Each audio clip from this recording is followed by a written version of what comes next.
कर्पूरगौरं करुणावतारं संसारसारं भुजगेन्द्रहारं सदा वसन्तं हृदयारविन्दे भवं भवानी सहितं नमामि।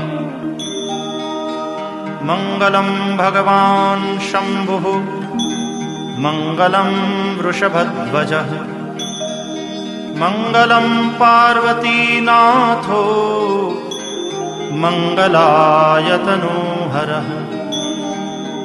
सर्वमङ्गलमाङ्गल्ये शिवे सर्वार्थसाधिके शरण्ये त्र्यम्बके गौरी नारायणि नमोऽस्तुते।